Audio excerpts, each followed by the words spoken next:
different crystalline substances having same crystalline shape.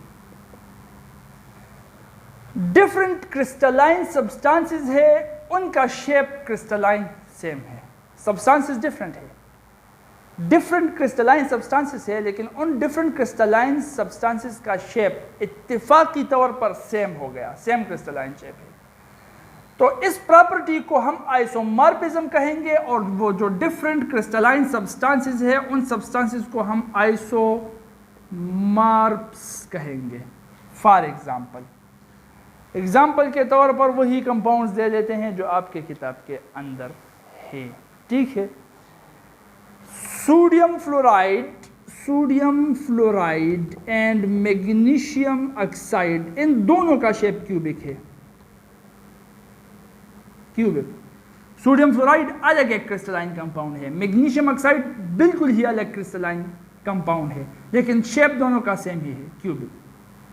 इसी तरह से potassium nitrate and sodium nitrate दोनों ही अलग दुनिया के बंदे हैं. ये एक कंपाउंड है, ये बिल्कुल ही मुख्तलिफ कंपाउंड है, लेकिन दोनों का शेप सेम है, वो है राम्बोहेड्रल. कंपाउंड्स डिफरेंट है, लेकिन शेप दोनों का सेम है, राम्बोहेड्रल. इसी तरह से ZnO एंड CDS भी है. ZnO एंड CDS जो कि हेक्सागोनल शेप में है. ठीक है, तो ये मुख्तलिफ कंपाउंड्स सेम क्रिस्टलाइन शेप में है. प्रॉपर्टी को हम आइसोमॉर्फिज्म कहेंगे, इनको आपस में आइसोमॉर्फ्स कहेंगे. सोडियम फ्लोराइड मैग्नीशियम ऑक्साइड का आइसोमॉर्फ है, पोटाशियम नाइट्रेट सोडियम नाइट्रेट का आइसोमॉर्फ है, ZnO CDS आपस में आइसोमॉर्फ्स हैं. अब देखो कुछ पॉइंट्स आपको इसमें याद रखने चाहिए जो कि इंपॉर्टेंट है, वेरी वेरी इंपॉर्टेंट है MCQs के लिए. वो ये कि जितने भी आइसोमॉर्फ्स हैं इनके अंदर एटॉमिक रेशियो सेम होंगी. आइसोमॉर्फ्स के अंदर एटॉमिक रेशियो सेम होगी, बात याद रखना, एटॉमिक रेशियो सेम होगी. देखो सोडियम 1 फ्लोरीन 1 1:1 हो गया, तो इसका जो आइसोमॉर्फ है उसमें भी रेशियो 1:1 होगी. मैग्नीशियम 1 रेशियो ऑक्सीजन भी 1 1:1 है. ठीक है, यहाँ पर देखो पोटाशियम के 1 नाइट्रोजन 1 लेकिन ऑक्सीजन 3, ये क्या हो गया 1:1:3 1:1:3. तो इसका जो आइसोमॉर्फ है उसमें भी 1:1:3 ही होना चाहिए, जो कि यहाँ पर है. सोडियम का 1 है रेशियो, नाइट्रोजन भी 1 है रेशियो, ऑक्सीजन 3 है, वो भी 1:1:3 हो गया. दोनों आइसोमॉर्फ है तो दोनों के अंदर एटॉमिक रेशियो भी सेम ही है. इसी तरह यहाँ पर भी Zn 1 तो ऑक्सीजन 1, CDS 1 तो सल्फर भी 1, दोनों आइसोमॉर्फ है, दोनों के अंदर एटॉमिक रेशियो सेम है. बात ये आपको याद रखनी पड़ेगी. ठीक है, बात नंबर 2 वो ये है कि इन दोनों का आपस में कोई भी रिश्ता नहीं है, इसलिए ये अलग दुनिया के बंदे हैं. इत्तेफाकन इसका शेप सिर्फ सेम है, इसलिए इसके प्रॉपर्टीज बिल्कुल डिफरेंट होंगे. डिफरेंट प्रॉपर्टीज, चाहे केमिकल हो चाहे फिजिकल हो. फिजिकल तो होंगे ही तब्दील, लेकिन केमिकल भी तब्दील होंगे. प्रॉपर्टीज जो है चाहे फिजिकल हो, बात को गौर से सुनो. ठीक है, प्रॉपर्टीज जो है चाहे फिजिकल हो चाहे केमिकल हो, दोनों किस्म के प्रॉपर्टीज इन आइसोमॉर्फ के एक दूसरे से तब्दील होंगे, और वो इसलिए तब्दील होंगे कि इनका सिर्फ शेप इत्तेफाकन सेम आया है, असल में ये बिल्कुल ही अलग कंपाउंड्स हैं. पल्ले बात पड़ रही है नहीं. फॉर एग्जांपल देखो, इंसानों के अंदर होते हैं एक जैसे इंसान, एक यहाँ का रहने वाला है, मान लो एक यूरोप का रहने वाला है. अब शक्ल उनका इत्तेफाकन सेम हो गया, तो इसका ये मतलब नहीं कि वो बिहेवियर और हर चीज़ में एक जैसे हो जाए. देखो एक एग्जांपल के थ्रू समझ लेते भी है.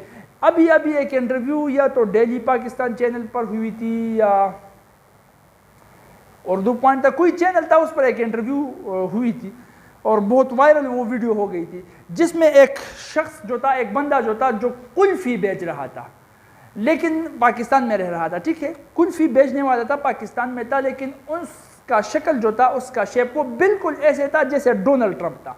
तो वो डोनाल्ड ट्रंप का हमशक्ल था। लेकिन देखो, डोनाल्ड ट्रंप के हमशक्ल होने से ये नहीं है कि इन दोनों के बिहेवियर, इनके प्रॉपर्टीज सेम होंगे। एक अमेरिका का सदर है, ठीक है, और दूसरा बेचारा कुल्फी बेचने वाला था। एक की ज़ुबान एक, दूसरे की ज़ुबान अलग। एक की बिहेवियर एक तरह से बिहेवियर उसके होंगे, इसके अलग तरह से, उसके अखलाक एक जैसे होंगे, इसके अखलाक अलग होंगे। उसका तालीमी लेवल एक होगा, इसका तालीमी लेवल दूसरा होगा। तो वो मतलब उनके बिहेवियर, उनका मैनर्स, वो हर तरह से प्रॉपर्टीज़ के लिहाज से एक दूसरे से मुख्तलिफ इंसान है, लेकिन शक्ल में दोनों सेम है। कुल्फी वाले और डोनाल्ड ट्रंप का शक्ल सिर्फ सेम है। तो शक्ल सेम होने से ये नहीं होता कि तमाम के तमाम प्रॉपर्टीज़ या कुछ प्रॉपर्टीज़ भी सेम हो जाएंगे। ये शक्ल इत्तेफाकन सेम हुआ है। सेम यही चीज़ यहाँ पर अप्लाई होती है। आइसोमॉर्फ्स का भी जो शक्ल है, क्रिस्टलाइन शेप, वो इत्तेफाकन सेम आया है, तो इसका ये मतलब नहीं हुआ कि इसके प्रॉपर्टीज़ भी सेम होंगे। इसके केमिकल, फिजिकल दोनों प्रॉपर्टीज़ एक दूसरे से बिल्कुल मुख्तलिफ होंगे।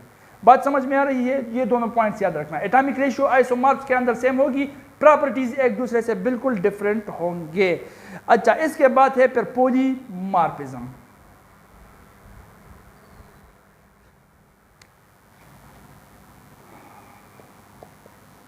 Polymorphism same crystalline solid in different crystalline shapes.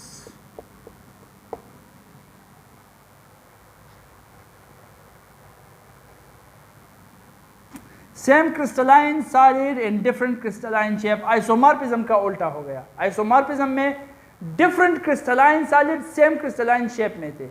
यहाँ पर same crystalline solid different crystalline shape में है। क्रिस्टलाइन सॉलिड एक है, लेकिन वो मुख्तलिफ क्रिस्टलाइन शेप में हो सकता है। इस फिनोमेना को हम पॉलीमॉर्फिज्म कहते हैं। जो डिफरेंट क्रिस्टलाइन शेप्स है, इनको हम कहते हैं आपस में पॉलीमॉर्फ्स। ठीक है, तो एग्जाम्पल के साथ आप समझते हैं। फॉर एग्जाम्पल AgNO3 हो गया, AgNO3। अब ये AgNO3 साहिब जो है, ये राम्बोहेड्रल शेप में भी होता है और ये आर्थोरोम्बिक शेप में भी होता है। क्रिस्टलाइन सब्सटेंस एक ही है, लेकिन दो डिफरेंट शेप्स में हो सकता है। ठीक है, तो इसके ये दो डिफरेंट शेप्स जो है, राम्बोहेड्रल और आर्थोरोम्बिक, इसको हम पॉलीमॉर्फ्स कहते हैं।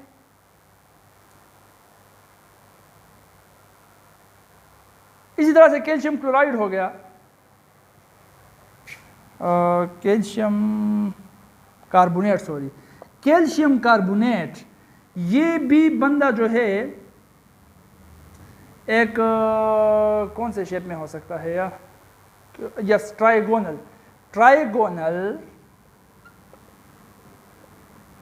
And orthorhombic. एक ही सब्सटेंस है, दो डिफरेंट शेप में, ट्राइगोनल और आर्थोरोम्बिक। तो ये ट्राइगोनल आर्थोरोम्बिक जो है, इसको हम कहते हैं पॉलीमॉर्फ्स। इसी तरह से पोटेशियम नाइट्रेट भी है, KNO3। ये राम्बोहेड्रल एंड आर्थोरोम्बिक, एक ही क्रिस्टलाइन सब्सटेंस है, जो डिफरेंट शेप्स में, राम्बोहेड्रल और आर्थोरोम्बिक शेप में हो सकते हैं, जिसको हम कहते हैं पॉलीमॉर्फ्स। ठीक है, तो पॉलीमॉर्फ्स डिफरेंट शेप्स, जो एक सेम क्रिस्टलाइन कंपाउंड के डिफरेंट शेप्स जो होते हैं, उनको हम पॉलीमॉर्फ्स कहते हैं। फिनोमेना को हम कहते हैं पॉलीमॉर्फिज्म। अब यहाँ पर देखो, इसका भी ये पॉइंट याद रखना कि जहाँ तक प्रॉपर्टीज़ की बात है, तो आइसोमॉर्फ्स तो डिफरेंट क्रिस्टलाइन कंपाउंड्स थे, तो उसके फिजिकल और केमिकल दोनों प्रॉपर्टीज़ एक दूसरे से बिल्कुल तब्दील थे। यहाँ पर आकर जहाँ केमिकल प्रॉपर्टीज़ की बात आ जाती है, तो इसके केमिकल प्रॉपर्टीज़ सेम होंगे। सेम क्यों होंगे? क्योंकि राम्बोहेड्रल में है, लेकिन है तो AgNO3, ऑर्थोरोम्बिक में है लेकिन फिर भी है AgNO, तो ये सेम कंपाउंड है, तो सेम कंपाउंड के केमिकल प्रॉपर्टीज सेम ही होंगे, तब्दील नहीं होंगे, तो केमिकल प्रॉपर्टीज सेम होंगे, ठीक है। लेकिन इन पॉलीमर्स की जो फिजिकल प्रॉपर्टीज है वो फिजिकल प्रॉपर्टीज डिफरेंट होंगे। अब फिजिकल प्रॉपर्टीज क्यों डिफरेंट होंगे? क्योंकि सबसे पहली फिजिकल प्रॉपर्टी तो शेप है, और फिजिकल प्रॉपर्टी शेप ही इसकी डिफरेंट है, बुनियाद ही डिफरेंट है, तो फिजिकल प्रॉपर्टीज डिफरेंट हो सकती हैं, फिजिकल प्रॉपर्टी डिफरेंट हो सकती है, लेकिन केमिकल प्रॉपर्टी सेम होंगी क्योंकि सेम ही कंपाउंड है, सिर्फ उनके शेप्स तब्दील है। पॉलीमॉर्फिज्म समझ में आ गया? एलोट्रोपी पढ़ लेते हैं, ठीक।